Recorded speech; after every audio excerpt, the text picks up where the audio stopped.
ನಮಸ್ಕಾರಗಳು.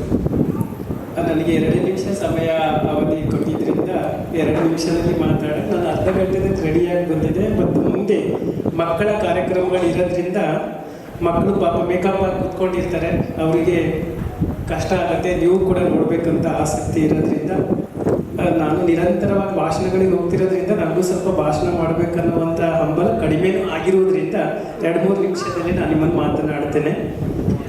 ಈ ಒಂದು ವಿಶೇಷ ಬೇಸಿಗೆ ಶಿಬಿರವನ್ನು ವಿನಯ್ ಅವರು ಅದು ಹೇಗೆ ಆಯೋಜನೆ ಮಾಡ್ತಾರೆ ಗೊತ್ತಿಲ್ಲ, ಅವರಿಗೆ ಜೋರಾಗಿ ಚಪ್ಪಳೆ ತಟ್ಟಣ. ಭಾಳ ಕಷ್ಟ 20 ದಿವಸ ಮಕ್ಕಳನ್ನು ಇಟ್ಕೊಳ್ಳೋದು. ಯಾಕೆ ಅಂತಂದರೆ ನಮ್ಗೆ 1-2-3 ಮಕ್ಕಳು ಮನೇಲಿದ್ದು 1-2 ಮಕ್ಕಳು ಸಂಭಾಳಿಸೋಕ್ಕೆ ಆಗೋದಿಲ್ಲ. ಕಳೆದ ವರ್ಷದಲ್ಲಿ ಅವರು ಎಷ್ಟು ಅದ್ಭುತ ನಾಟಕ ಕಲಿಸಿದ್ರು ಅಂದರೆ 20 ದಿವಸದಲ್ಲಿ ಅದನ್ನು ಎಷ್ಟು ದುಡ್ಡು ಕೊಟ್ಟರು ಅದಕ್ಕೆ ನಾವು ಸಮ ಆಗೋದಿಲ್ಲ. ಅಷ್ಟು ಜನ ಮಕ್ಕಳನ್ನು ಒಟ್ಟಿಗೆ ಇಟ್ಕೊಂಡು ಅವರು ಒಂದೊಂದು ಮನಸ್ಸು ಒಂದೊಂದು ಥರ ಇರುತ್ತಲ್ಲ, ಅದಕ್ಕೆ ಹೇಗೆ ಅವರು ಕಲೆಯನ್ನು ಹೇಳ್ಕೊಡ್ತಾರೆ ಅಂತಕ್ಕಂಥದ್ದು ಅವ್ರ ಮೇಲೆ ನನಗೆ ಕಳೆದ ವರ್ಷ ಕಾರ್ಯಕ್ರಮ ಮುಗಿದ ಮೇಲೆ 1 ಅವರ್ ಕೂತ್ಕೊಂಡು ನೋಡ್ದಲ್ಲ, ಅವರು ಎಂಥ ಒಂದು ಜೊತೆಗೆ ಅವ್ರ ತಂಡ ಇದೆ. ನಿಜವಾಗ್ಲೂ ನಾವು ದೀಪ ಬೆಳಗಿಸೋದ್ರ ಮೂಲಕ ಏನು ಆ ಟೈಮಲ್ಲಿ ಹಾರ್ಮೋನಿಯಂ ಮತ್ತು ತಬಲಾ ಶಬ್ದ ಕೇಳ್ತೀವಲ್ಲ, ಆ ಶಬ್ದ ಕೇಳ್ತಾ ಇದ್ರೆ ನಿಜವಾಗ್ಲೂ ನಮಗೆ ಧ್ಯಾನ ಆಗುತ್ತೆ. ನಾವು ಯಾವುದೋ ಮನೆಯಲ್ಲಿ ಫಿಲಮ್ ಹಾಡುಗಳು ಕೇಳೋಕ್ಕಿಂತಲೂ ಆಗಾಗ ಹಾರ್ಮೋನಿಯಂ ಮತ್ತು ತಬಲಾ ವಾದನ ಕೇಳ್ತಾ ಇದ್ರೆ ನಮ್ಮ ಮನಸ್ಸಲ್ಲಿ ಅರ್ಧ ಟೆನ್ಷನ್ ಕಡಿಮೆ ಆಗಿ ನೆಮ್ಮದಿ ಬರುತ್ತೆ. ಅವರೆಲ್ಲ ತಂಡ ಅವ್ರ ಜೊತೆಗೆ ಸಹಕಾರ ಕೊಟ್ಟು ಈ ಒಂದು ವಿಶೇಷ ಬೇಸಿಗೆ ಶಿಬಿರ ಯಶಸ್ವಿಗೊಳಿಸಿದ್ರಲ್ಲ, ಅವರಿಗೆ ಕೂಡ ಅವರೆಲ್ಲ ತಂಡಕ್ಕೂ ನಿಮ್ಮ ಪರವಾಗಿ ಜೋರಾಗಿ ಚಪ್ರ ತಟ್ಟೋದಕ್ಕೆ ಅಭಿನಂದನೆ ಸಲ್ಲಿಸುತ್ತಾ 2 ಮಾತುಗಳು ನಿಮಗೋಸ್ಕರ. ನನಗೆ ಮಕ್ಕಳಂದರೆ ಬಹಳ ಆತ್ಮೀಯತೆ. ಮಕ್ಕಳನ್ನು ಸ್ವಾಮಿ ವಿವೇಕಾನಂದ ಹೇಳಿದ ಹಾಗೆ ನನಗೆ ಮಕ್ಕಳನ್ನು ಕೊಡಿ, ನಾನು ಏನು ಬೇಕಾದ್ರೂ ಮಾಡ್ತೀನಿ ಅಂತ. ನಾನು ಮೊನ್ನೆ ಒಂದು 500 ಜನ ಮಕ್ಕಳಿರುವಂಥ ಒಂದು ವಿಶೇಷ ಬೇಸಿಗೆ ಶಿಬಿರಕ್ಕೆ ಮಾತಾಡಕ್ಕೆ ಹೋಗಿದೆ ತುಮಕೂರಲ್ಲಿ. ಅಲ್ಲಿ ಕೂಡ ಹಳ್ಳಿ ಗ್ರಾಮೀಣ ಪ್ರದೇಶದ ಮಕ್ಕಳುಗಳು ಕಲುಷಿತ ಸಮಾಜದಲ್ಲಿ ಮಕ್ಕಳು ಬೆಳೆಸೋದು ಹೇಗೆ ಅನ್ನೋದು ಇವತ್ತು ಪೋಷಕರ ಮುಂದೆ ಬಹಳ ದೊಡ್ಡ ಸವಾಲಿದೆ. ನಿಮ್ಮ ಮುಂದೆ ಇರುವಂಥ TV, ನಿಮ್ಮ ಮುಂದೆ ಇರುವಂಥ ಮೊಬೈಲ್, ಇವುಗಳಲ್ಲಿ ಮಕ್ಕಳನ್ನು ಹೇಗೆ ಬೆಳೆಸ್ತೀರ ಅನ್ನೋದು ನಮಗೆ ಭಾರತೀಯ ಸಮಾಜದಲ್ಲಿ ಭಾಳ ದೊಡ್ಡ ಸವಾಲಾಗಿದೆ. ನಮಗೂ ನಿಮಗೂ ಇರಲಿಲ್ಲ ಸಾಮಾಜಿಕ ಮಾಧ್ಯಮಗಳು ಅಷ್ಟೊಂದು, ಅದು ಒಳ್ಳೆಯದಕ್ಕೂ ಇದೆ ಕೆಟ್ಟದಕ್ಕೂ ಇದೆ. ಆದರೆ ಇವತ್ತು ಅದು ಕಲುಷಿತಗೊಂಡಿದ್ರಿಂದ ಮಕ್ಕಳನ್ನು ಯಾವುದನ್ನು ತೋರಿಸ್ತೀರಾ ಯಾವುದನ್ನು ಬಿಡ್ತೀರ ಅನ್ನೋದು ನಿಮಗೆ ಬಿಡ್ತಿರೋದು. ಒಂದು ಮಗುವನ್ನು ಇವತ್ತು ಯಾವ ಮಟ್ಟಕ್ಕೂ ತಗೊಂಡು ಹೋಗ್ಬೋದು ಅನ್ನುವಂಥದ್ದಕ್ಕೆ ನಿಮ್ಮ ಮನೆಯಲ್ಲೆಲ್ಲ ಸ್ಮಾರ್ಟ್ TVಗಳಿದೆ ಅನ್ಸುತ್ತೆ, ನಾನು ಕಲ್ಕೋತೀನಿ. ಆ ಸ್ಮಾರ್ಟ್ TVಯಲ್ಲಿ ನಾನು ಮೊನ್ನೆ ನಮ್ಮ ಮಕ್ಕಳನ್ನು ಕೂಡಿಸ್ಕೊಂಡು ಸುನೀತಾ ವಿಲಿಯಂ ಹಾರಾಟ ಮಾಡಿದ್ದನ್ನು ತೋರಿಸ್ತಿದೆ. ದಯವಿಟ್ಟು ಆ ಥರದನ್ನು ತೋರಿಸಿ. ಯಾಕೆ ಅಂದರೆ ನೋಬೆಲ್ ಪಾರಿತೋಷಿಕ ಪ್ರಶಸ್ತಿ ಎಲ್ಲ ವಿದೇಶದ ವಿಶ್ವದ ಪಾಲಾಗ್ತಾ ಇದ್ದಾವೆ. ನಮಗೇನು ಸಿಗ್ತಾ ಇದೆ ಹೇಳಿ ನೋಡೋಣ? ನಮ್ಗೆ ಯಾವ ಪ್ರಶಸ್ತಿ? ಬರೀ ಧರ್ಮ ಜಗಳಗಳ ಬಿಟ್ಟರೆ ಬೇರೆ ಏನೂ ಇಲ್ಲ. ಅದಕ್ಕೆ ನಾನು ಇನ್ನೊಂದು ವಿಷಯ ಹೇಳೋದು, ನನ್ನ ಮಕ್ಕಳಿಗೆ ನಿಮ್ಮ ಮಕ್ಕಳು, ನಮ್ಮ ಮಕ್ಕಳು ನಮ್ಮ ಮಕ್ಕಳು ನಿಮ್ಮ ಮಕ್ಕಳಿಗೆ ಧರ್ಮ ಜಾತಿ ಈ ಯಾವ ತಾರತಮ್ಯವನ್ನು ಮೈಂಡಲ್ಲಿ ಬರಲಾರದೆ ಸೈಂಟಿಫಿಕ್ ಮೈಂಡ್, ಸೈನ್ಸ್ ಮನೋಭಾವವನ್ನು ಬೆಳೆಸುವಂಥದ್ದು ಮಾಡಿದ್ರೆ ನಾವು ಮತ್ತೊಂದು ಸಲ ಸರಿಯಾಗಿ ವಿಶೇಷತೆಯನ್ನು ನಿಮ್ಮ ಹತ್ರ ನೋಡ್ಬೋದು. ಸಿ ವಿ ರಾಮನ್ ಅಂತರ ಮಕ್ಕಳನ್ನು ನಿಮ್ಮ ಮಕ್ಕಳಾಗಿ ನಾವು ನೋಡ್ಬೋದು. ಹಾಗಾಗಿ ಮಕ್ಕಳನ್ನು ಮಾಡಿ ಬೆಳೆಸಬೇಕಾಗಿರುವಂಥ ದೊಡ್ಡ ಜವಾಬ್ದಾರಿ ನಿಮ್ಮೇಲಿದೆ. ಸ್ಕೂಲಲ್ಲಿಲ್ಲ, ದಯವಿಟ್ಟು ಸ್ಕೂಲಲ್ಲಿಲ್ಲ. ನಾವು ಓದಿರುವ ಶಾಲೆಗಳೇ ಬೇರೆ, ಇವಾಗಿರುವಂಥ ಶಾಲೆಗಳೇ ಬೇರೆ. ಅಲ್ಲಿ ಬರೀ ಮಾರ್ಕ್ಸ್ಗಳು ಹೆಚ್ಚಿಗೆ ತೆಗೆಸಿ ಮಾರ್ಕ್ಸನ್ನು ಅಂಕಪಟ್ಟಿಗಳಲ್ಲಿ ಮಾಡುವಂಥ ಪ್ರಾಡಕ್ಟ್ಗಳು ನಮ್ಮ ಮಕ್ಕಳನ್ನ ನಾವು ಮಾಡ್ತಾ ಇದ್ದೀವಿ. ಖಂಡಿತವಾಗ್ಲೂ ಅಲ್ಲ. ಮಗು ಫೇಲ್ ಆದರೂ ಪರವಾಗಿಲ್ಲ, ಈ ಥರದ ಕಲೆಗಳನ್ನೆಲ್ಲ ಅದು ಕಲಿಬೇಕು. ಇದರಲ್ಲಿ ರಂಗಭೂಮಿ ಯಾಕೆ ಬೇಕು, ಅಭಿನಯ ಯಾಕೆ ಬೇಕು ಅಂತಂದರೆ, ನಿಮ್ಮ ಮಕ್ಕಳು ಕೆಲವರಿಗೆ ನಾಟಕ ಮಾಡಿರ್ತಾರೆ. ನಾಟಕದಲ್ಲಿ ಪಾತ್ರ ಮಾಡೋದ್ರಿಂದ ಮಕ್ಕಳ ನೆನಪಿನ ಶಕ್ತಿ ಹೆಚ್ಚಾಗುತ್ತೆ. ಹೇಗೆ ಯಾರಾದ್ರೂ ಹೇಳ್ತೀರಾ? ಯಾಕೆ ಅಂದರೆ ಆ ಮಗು ಆ ಡೈಲಾಗ್ನ ಹೇಳಿಲ್ಲದ್ರೆ ಎಲ್ಲಿ ಅವಮಾನ ಆಗುತ್ತೆ ಅಂತ ಹೇಳ್ಬಿಟ್ಟು ನೆನಪಿಟ್ಕೊಳ್ಳೋಕೆ ಟ್ರೈ ಮಾಡುತ್ತೆ. ಅದು ಪದೇ ಡೈಲಾಗ್ನ ನೆನಪಿಟ್ಕೊಂಡು ಆ್ಯಕ್ಟ್ ಮಾಡೋದ್ರಿಂದ ನೆನಪಿನ ಶಕ್ತಿನೇ ಹೆಚ್ಚಾಗುತ್ತೆ. 1. 2ನೇದು ಆ ಮಗುಗೆ ಧೈರ್ಯ ಬರುತ್ತೆ. ಆ ಧೈರ್ಯದಿಂದ ಈಗ ನಾನು ನಾಟಕದಲ್ಲಿ ಇಲ್ಲಿ ನಿಂತು ಮಾತಾಡ್ತೀನಿ ಅಂದರೆ ನಾನು 12 ವರ್ಷದಲ್ಲಿ ಪಾತ್ರ ಮಾಡಿದ್ದೇನೆ. 12 ವರ್ಷ 16 ವರ್ಷದಲ್ಲಿ ಪಾತ್ರ ಮಾಡಿದ್ದೇನೆ. ಇವತ್ತು ಎಷ್ಟು ಜನಗಳ ಮುಂದೆ ಹೋಗಿ ಮಾತಾಡೋಕ್ಕೆ ಕಾರಣ ಏನಂದರೆ ಈ ರಂಗಭೂಮಿ, ಈ ನಾಟಕ ಪಾತ್ರ, ಅದು ಚಿಕ್ಕದಾಗಿರಲಿ ದೊಡ್ಡದಾಗಿರಲಿ ಯಾವುದೇ ಪಾತ್ರ ಆಗಿರಲಿ. ಹಾಗಾಗಿ ನೀವು ವಿಶೇಷ ಬೇಸಿಗೆ ಶಿಬಿರ ಈ ಅಭಿನಯ ಮತ್ತು ಕಲಾ ತಂಡಗಳಿಗೆ ನಿಮ್ಮ ಮಕ್ಕಳನ್ನು ಸೇರಿಸಿದ್ರಲ್ಲ, ನಿಜವಾಗ್ಲೂ ಸಂತಸ ಆಗ್ತದೆ. ಮಕ್ಕಳನ್ನು ಕೇವಲ ಪುಸ್ತಕದ ಹುಳಗಳನ್ನಾಗಿ ಮಾಡಬೇಡಿ. ಮಾಡಬೇಡಿ, ನಮ್ಗೆ ಇಂಡಿಯಾಗೆ ಅದು ಬೇಕಾಗಿಲ್ಲ. ಈಗ ಆ ಮಗು ಸರ್ವತೋಮುಖ ಅಭಿವೃದ್ಧಿಯಾಗಿ ಬೆಳವಣಿಗೆ ಆಗ್ಬೇಕಾಗಿದೆ. ನಾನು ಇವತ್ತು ಎಲ್ಲದರಲ್ಲಿ ಇದ್ದೀನಿ. ಕನ್ನಡ ಲೆಕ್ಚರರ್ಸ್ ಆಗಿದ್ದು, ಹಾಡು, ಸಿಂಗಿಂಗು, ಡ್ಯಾನ್ಸು, ಆಕ್ಟಿಂಗು, ಸಮಾಜ ಸೇವೆ ಎಲ್ಲದರಲ್ಲಿ ತೊಡಗಿಸ್ಕೊಂಡಿದ್ದೇನೆ. ನನಗೆ 100 ಪ್ರಶಸ್ತಿಗಳು ಬಂದಿದ್ದಾವೆ. ನನಗೆ ಈ ಪ್ರಶಸ್ತಿಗಳು ಬೇಕಾಗಿಲ್ಲ, ಹೆಸರು ಬೇಕಾಗಿಲ್ಲ, ಬಹುಮಾನ ಬೇಕಾಗಿಲ್ಲ, ಸನ್ಮಾನ ಬೇಕಾಗಿಲ್ಲ. ನನಗೆ ಬೇಕಾಗಿರೋದು ನಿಮ್ಮ ಮಕ್ಕಳು ಈ ದೇಶದ ಬಹುದೊಡ್ಡ ಪ್ರಜೆಗಳಾಗಬೇಕು. ಇವತ್ತು ನಮ್ಮ ದೇಶವನ್ನು ವಿಯೆಟ್ನಾಂ, ಇಸ್ರೇಲ್, ಅಮೆರಿಕ ಹೆಂಗೆ ಹೇಳ್ತಾರಲ್ಲ, ಜಗತ್ತಿನಲ್ಲಿ ಇಂಡಿಯಾ ಇಂಡಿಯಾ ಅಂತ ಹೇಳುವಂಥದ್ದಾಗಬೇಕು. ಅದು ರಾಜಕೀಯದವ್ರ ಕೈಯಲ್ಲಿಲ್ಲ, ಮಕ್ಕಳುಗಳ ಕೈಯಲ್ಲಿದೆ, ಅಪ್ಪ ಅಮ್ಮನ ಕೈಯಲ್ಲಿದೆ. ಸೆಕೆಂಡ್, ನಮ್ಮ ಸ್ಕೂಲ್ ಟೀಚರ್ಸ್ಗಳ ಕೈಯಲ್ಲಿದೆ. ಹಾಗಾಗಿ ನಿಮ್ಮ ಮಕ್ಕಳು ಅತ್ಯುತ್ತಮರಾಗಿ ಮಾಡ್ತೀರಿ ಅಂತ ಹೇಳುತ್ತಾ ಒಂದೇ ಒಂದು ಕುವೆಂಪು ಮಾತಿದೆ. ಓ ನನ್ನ ಚೇತನ ಆಗು ನೀ ಅನಿಕೇತನ, ರೂಪಗಳನ್ನು ದಾಟಿ ನಾಮಕೋಟಿಗಳನ್ನು ಮೀಟಿ ಎದೆಯ ಬಿರಿಯೆ ಭಾವ ನೀಟಿ ನಿರ್ದಿಗಂತವಾಗಿ ಎಲ್ಲಿಯೂ ನಿಲ್ಲದಿರು, ಮನೆಯನ್ನೆಂದು ಕಟ್ಟದಿರು, ನಿರ್ದಿಗಂತವಾಗಿರು. ನಿಜವಾಗ್ಲೂ ಇದು ಪೋಯಂ ಹೇಗಿದೆ ಅಂದರೆ ಜಗತ್ತಿಗೆ ಬೇಕಾಗಿರುವಂಥ ಕವನ ಇದು.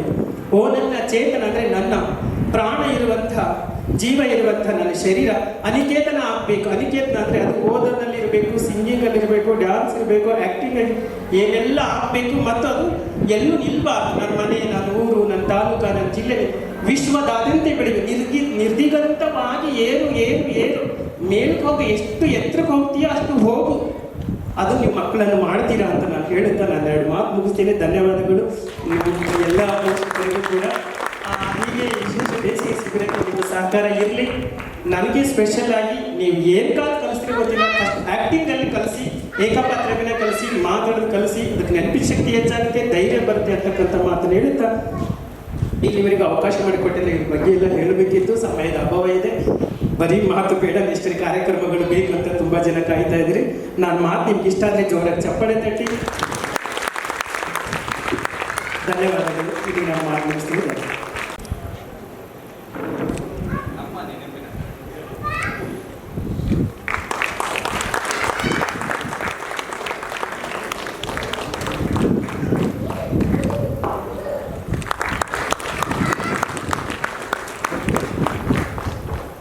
ಅಂಕುಶ್ ಏಕಲವ್ಯ, ನಾನು ಆಗಲೇ ಹೇಳ್ದಂಗೆ ಇವರು ಬಹಳ ದೊಡ್ಡ ಕಲಾವಿದರು. ಅವರು ನೀನಾಸ್ ಎಲ್ಲ ನನ್ನ ಹಿರಿಯರಿಗೂ ನಮಸ್ಕರಿಸುತ್ತಾ, ಮತ್ತು ಸಂಗೀತದಲ್ಲಿ ಕೂತಂಥ ನನ್ನ ಗೆಳೆಯ ಶೋಧನ್ ಮತ್ತು ಅರುಣ್ ಸರ್, ವಿನಯ್ ಅವರಿಗೆ ಮತ್ತೊಂದು ಸಾರಿ ಅಭಿನಂದನೆಗಳು ಮತ್ತು ಶುಭಾಶಯಗಳನ್ನ ತಿಳಿಸ್ತಾ ಇದ್ದೀನಿ. ಮತ್ತು ಈ ಒಂದು ಕಾರ್ಯಕ್ರಮಕ್ಕೆ ಆಧಾರ ಸ್ತಂಭ ಅಂತೇಳಿ ನಾನು ಮಕ್ಕಳಿಗಿಂತ ಜಾಸ್ತಿ ಪೇರೆಂಟ್ಸ್ನ ಹೇಳೋಕ್ಕೆ ಇಷ್ಟಪಡ್ತೀನಿ. ಏನಕ್ಕಂದರೆ ಇವತ್ತು ಸೀರಿಯಲ್, ಸಿನಿಮಾ, OTT ಪ್ಲಾಟ್ಫಾರ್ಮ್ ಈ ಥರದನ್ನೆಲ್ಲ ಬಿಟ್ಟು ರಂಗಭೂಮಿಗೆ ನಿಮ್ಮ ಮಕ್ಕಳನ್ನ ಸೇರಿಸಿ ನೀವು ಇಲ್ಲಿವರೆಗೂ ಬಂದಿದ್ದೀರ ಅಂದರೆ ಫಸ್ಟು ನಾವೆಲ್ಲ ಸೇರಿ ಒಂದ್ಸರಿ, ನೀವು ಸೇರಿಕೊಂಡು ಪರವಾಗಿಲ್ಲ, ಒಂದ್ಸರಿ ಜೋರಾದ ಚಪ್ಪಾಳೆ. ಒಂದು ಚಿಕ್ಕದಾಗಿ ನನ್ನ ಮತ್ತು ಅಭಿನಯ ಒಂದು ಹೇಳಿಬಿಡ್ತೀನಿ ಪರಿಚಯ ಹೇಗೆ. ಫಸ್ಟು ನಾನು ಮೈಸೂರು ರಂಗಾಯಣದಲ್ಲಿದ್ದಾಗ ವಿನಯ್ ಅವರು ಬರ್ತಾಯಿದ್ರು ರಂಗಾಯಣಕ್ಕೆ. ನಾನು ಅಲ್ಲಿ ಸ್ಟೂಡೆಂಟ್ ಆಗಿದ್ದೆ, ಮೈಸೂರು ರಂಗಾಯಣ ಕಲಿಯುತ್ತೀರ. ಅಲ್ಲಿ ಪರಿಚಯ ಆಗಿದ್ದು, ಹಾಗೆ ಜಸ್ಟ್ ಹಾಯ್ ಬಾಯ್ ಅಂತ ನಮ್ಮ ನಾಡು ಬಂದು ಅಲ್ಲಿಂದ ನನಗೆ ನೀನಾಸಂ ಹೋಗ್ಬೇಕಂತ ಆಸೆ ಆಯಿತು. ನೀನಾಸಂ ಸೇರ್ಕೊಂಡು ಅಲ್ಲಿ ನಾನು ವಿನಯ್ ಅವರು ಬ್ಯಾಚ್ಮೆಂಟು, ಜೊತೆಗೆ ಸರ್ದಾರ್ ಕೂಡ ಬಂದಿದ್ದಾರೆ ಅನ್ಸುತ್ತೆ. ಸೊ ಇವರೆಲ್ಲ ನಾವೇ ಬ್ಯಾಚ್ಮೆಂಟು, ಸರ್ದಾರ್ ಮತ್ತು ಶೋಧನ್, ನಾನು ಇರಲಿಲ್ಲ. ಹೀಗೆ ನನ್ನ ಪರಿಚಯ ಆಯಿತು. ನಾನು ನಮ್ಮೂರಲ್ಲಿ, ಉತ್ತರ ಕನ್ನಡ ನಾಡದಲ್ಲಿ ಬರುತ್ತೆ. ನನ್ನ ಹೆಸರು ಅಂಕುಶ್ ಏಕಲವ್ಯ ಅಂತ.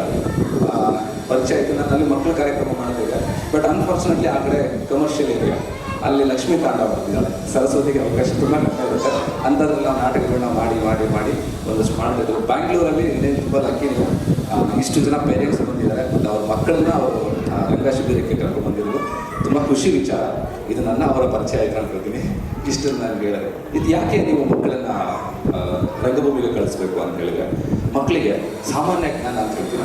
ಅಂದರೆ ರಂಗಭೂಮಿ ಮಾಡಿದವರಿಗೆ ಮಾತ್ರ ಇರುತ್ತಾ?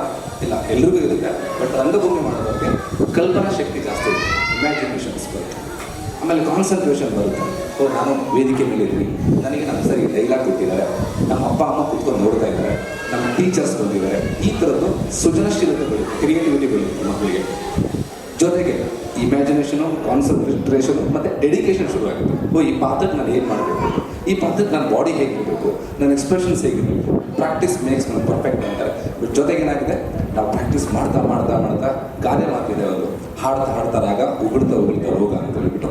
ಹಾಗೆಯೇ ಇವತ್ತು ಹೇಳೋಕ್ಕಾಗಲ್ಲ, ಸರ್ ಹೇಳ್ದಂಗೆ ಸಿ ವಿ ರಾಮನ್ ಆಗ್ಬೋದು, ದೊಡ್ಡ ವಿಶ್ವೇಶ್ವರಯ್ಯ ಆಗ್ಬೋದು. ಬಟ್ ನಾನು ಹೇಳ್ತೀನಿ, ಯಾಕೆ ಮತ್ತೊಬ್ಬರು ವಿಷ್ಣು ಸರ್ ಆಗ್ಬಾರ್ದು, ಯಾಕೆ ರಾಜ್ಕುಮಾರ್ ಸರ್ ಆಗ್ಬಾರ್ದು, ಯಾಕೆ ಚಾರ್ಲಿ ಚಾಪ್ಲಿನ್ ಆಗ್ಬಾರ್ದು, ಯಾಕೆ ಮೈಕಲ್ ಜಾಕ್ಸನ್ ಆಗ್ಬಾರ್ದು, ನಮ್ಮ ಮಕ್ಕಳೇ ಯಾಕೆ ಆಗ್ಬಾರ್ದು, ನಿಮ್ಮ ಮಕ್ಕಳೇ ಯಾಕೆ ಆಗ್ಬಾರ್ದು?